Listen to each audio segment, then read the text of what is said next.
Баршаңызға сәлем достар, сіздермен бірге Дара KZ. Бүгін мен сіздерге интернет ресурстардың жалғасын көрсететін боламын. Бүгін біз үйренетін жаңа бір бағдарлама, ол Triventi деп аталады. Ол үшін ең алдымен Дара KZ каналына жазылуды ұмытпаңыздар. Каналдың ішіндегі тиімді әдіс-тәсілдер, сонымен қатар бағдарламаларды үйреніп алуға кеңес беремін. Ендеше біз бағдарламамызды бастайық. Ол үшін Google-ға немесе Яндекс поискқа triventi.com деп жазамыз. Міне бірінші шыққан бізде triventi.com деген сайтқа кіреміз. Бұл бағдарламаның ерекшелігі қандай? Бұл жерде сіздер оқушылардың жұмысын жаңағы викторина арқылы тексере аласыздар, және ол жұмысына баға қоя аласыздар. Яғни 10 сұрақ берсеңіздер, оқушылардың жауап беруіне қарай тиісті бағасын қоюларыңызға болады. Жаңа сабақты өткеннен кейін үй тапсырмасын қайталау үшін, сабақты қорытындылау үшін бір ыңғайлы, өте тиімді бағдарлама. Ендеше Triventi бағдарламасымен жұмыс жасауды көрсетейін. Ол үшін сіздер алдымен тіркелесіздер. Google аккаунт арқылы тіркелуге болады, немесе жаңадан аккаунт создавать етуге болады. Яғни почталарыңызды жазып, жаңа пароль жазып, одан кейін почтадан доступ бере аласыздар. Сіздерде жаңағы осы ашылғанда Triventiде аты жөніңіз шығып тұрады мында. Одан кейін сіздер мына батырманы басасыздар. Енді мына жерге өздеріңіздің сабақтарыңыздың атауын жазасыздар. Мысалы, менде қазақ тілі. Осылай жазып қояйын, 4-ші сынып. Енді мынау тұрған бұл жерге сіздер бір өздеріңіздің қалауларыңыз бойынша сурет қоюларыңызға болады. Компьютерден алып. Мен қазір керек емес болмаған. Ал мына жерде түсіндіріп өтетін болсақ, мына 25 секунд деп тұр, время для ответа. Яғни бұл жерде оқушыларға сұрақ берілгенде әрбір сұраққа арнайы секунд беріледі. 5 секундтан 60 секундқа дейін. Мен мысалы 20 секунд беремін делік. Және викторинаның тілі. Мына жерден арнайы тіл таңдауға болады. Оның ішінде русский язык бар. Бізге ыңғайлы русский язык таңдап аламыз. Қазақ тілі өкінішке орай мұнда жоқ. Және публичная игра деп тұр. Егер сіз осы жасаған жұмысыңызды каналда көргіңіз келсе, осы каналдан, онда мынаған келісім бересіз. Ал маған қазір ол қажет емес. Мен алып тастаймын галочканы. Енді ары қарай жалғастырамыз. Мына батырманы баса отырып. Потом. Енді қазір біз жаңа сұрақ дайындайтын боламыз. Ол үшін мынау новый вопрос дегенді басасыздар. Міне, мұнда сұрақтарыңызды жазасыздар. Мысалы, менде мындай сұрақ.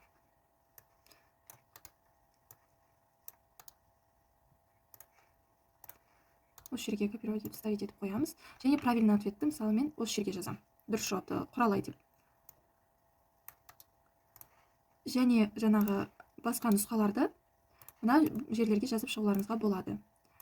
3 нұсқада жазуыңызға болады, немесе толық 4 нұсқаны жаза аласыздар.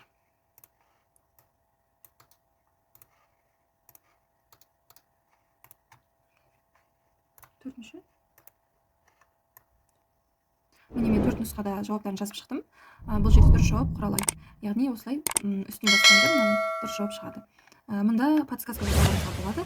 Яғни жаңағы кітапта бізде мысалы киіктің лағы құралай деп аталады деген сөйлем бар. Есте сақта, соны осы жерге жазып қоюға болады. Және тақырыпқа қатысты мысалы арнайы бір факт жазуыңызға болады. Ары қарай қайтадан біз сұрақ дайындайық. Тек қана бір сұрақ емес, тағы да бірнеше сұрақ дайындап көрейік. Новый вопрос дегенді басамыз мұнда. Міне келесі сұрақ бізде шықты. Мұнда вопросымызды қайтадан қойып шығамыз. Мысалы, қорық сөзінің аудармасы қандай? Копировать етейін. Дұрыс жауапты мен А жауабы қылып қояйын. Бізде аудармасы заповедник. Ары қарай мұнда сіздер дұрыс емес жауаптарды жазып шығасыздар. Міне мен сұрақтардың жауаптарын жаздым. Новый вопрос деп тағы бір сұрақ жазып көрейік. Вопрос сохранить вопрос дегенді ұмытпаңыздар міндетті түрде. Сохранить етілді. Ары қарай новый вопрос деп келесі сұрақты дәл осылай жазып шығасыздар. Енді осы жұмысымызды қарап көрейік. Просмотр деген батырманы басамыз. Міне бізде сұрақтар ашылады. 20 секунд берілді. Киіктің лағын не деп атайды? Құралай деп атайды. Дұрыс жауап бердік. Следующий вопрос. 2 рет жасап жеттім. Следующий басамын. Мысалы, қорық сөзінің аудармасы қандай? Мен қате жауап беріп көрейін, мысалы. Дұрыс емес. Бұл сайғақ емес жауабы заповедник. Келесі следующий вопрос. Мал дәрігер сөзінің аудармасы қандай? Дұрыс. Енді қараңыздар әріптестер. Бұл сұрақтарды сіздер мынау сохранить деген батырманы міндетті түрде басып аласыздар. Бізде жұмыс сохранить етілді. Енді сіздер бұл жұмысты оқушыларға берулеріңіз керек. Ол үшін сіздер запустить дегенді басасыздар. Міне, сіздерге осындай сөз шығады. Яғни яғни мұнда сіздер оқушыларға мына сайтты бересіздер. Google арқылы осы trif.in деген жаңағы сайтқа кіруі қажет. Біз кіріп көрейік. Мысалы, кірген кезде міне бізде ең бірінші name деген шығады. Name деген шығады. Ол жерге мысалы біз жазып көрейік. Фарида. Мұнда код жазыңыз деп тұр. Яғни код, мына кодты жазасыздар сіздер. 21 91 16.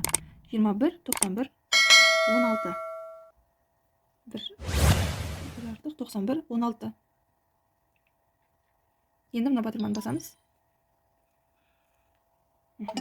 Міне, Фарида қосылды. Подключилась бір адам.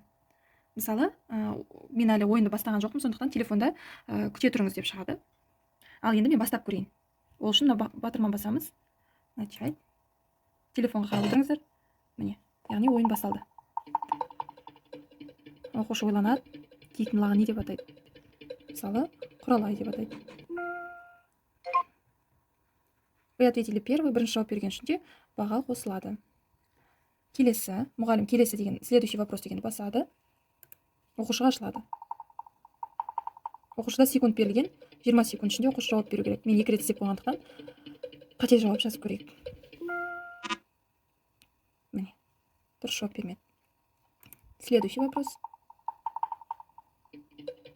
Қорық сөзінің аудармасы қандай? Оқушы ойлана отырып жауабын береді. Следующий вопросты басамыз. Мал дәрігері сөзінің аудармасы қате белгілеп көрейік. Доктор. Дұрыс емес. Енді результатты көрейік. Ол үшін показать результаты дегенді басамыз. Міне, Фарида бірінші орында, және ол счет бойынша 4 балл алып отыр. Не себепті? Өйткені 4 сұрақ берілді, оның екеуіне дұрыс жауап берді, және екеуіне дұрыс емес жауап берді. Уақыт жағын тиімді пайдаланған үшін ол Фаридада 4 балл көрсетіп отыр. Егер сіздерде мұнда оқушылар көп болса, местасын жазып береді, және мына жерде бағасын жазып береді. 4 баға алды, немесе 10 сұрақтың ішінен 4-іне жауап берді. Уақыт жағынан барлығы осылай көрініп тұрады. Міне әріптестер, біздің Triventi бағдарламасында жұмыс жасау осылай жүзеге асады. Және сіз жасаған жұмыстарыңызды мои викторины деген жерден көре аласыздар. Менде мысалы міне осындай жұмыстар болды. Қазақ язык, русский язык деп мысал ретінде дайындадым. Өздеріңіз де пайдаланып көріңіздер сабақтарыңызда. Мұнда жаңағы результат, оқушылардың результаты шығады. Скачать етіп алып, осы жерден де қарай аласыздар. Жалпы бұл бағдарламамен жұмыс жасау өте оңай, және оқушылар телефонда бос отырғанша жаңағы сабақтың соңында кері байланыс ретінде осы жұмыспен, осы бағдарламамен жұмыс жасауларыңызға болады.